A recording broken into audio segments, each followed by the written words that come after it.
Thông tin đã chính thức được công bố, Vương Nhất Bác sẽ tham gia 2 giải đua lớn trong năm nay. Ngay trong tháng 9 này, từ 19 đến 21, Nhất Bác sẽ góp mặt tại chặng chung kết giải đua xe thể thao Trung Quốc tại Thượng Hải.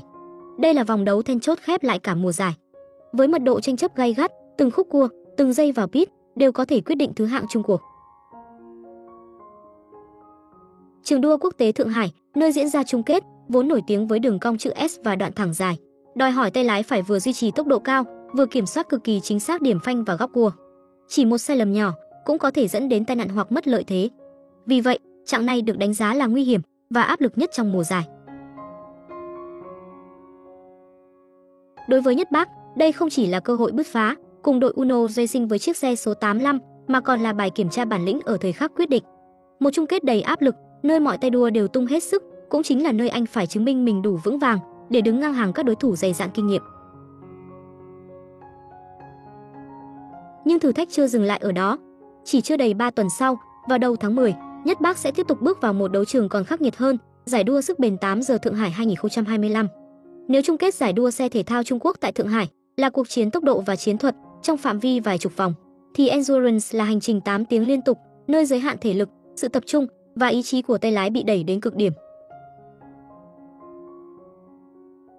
Đua sức bền đồng nghĩa không chỉ xe phải chịu đựng cường độ khủng khiếp, mà bản thân tay lái cũng phải duy trì phong độ qua nhiều giờ, đổi ca liên tục với đồng đội, phối hợp ăn ý tuyệt đối.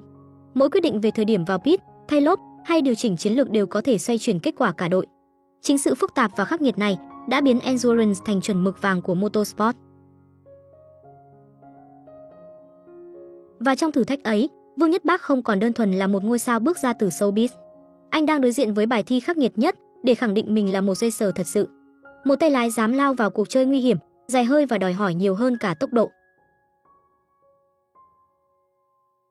2 chặng đua, 2 cấp độ thử thách. Tháng 9, áp lực từ chung kết giải đua xe thể thao Trung Quốc tại Thượng Hải.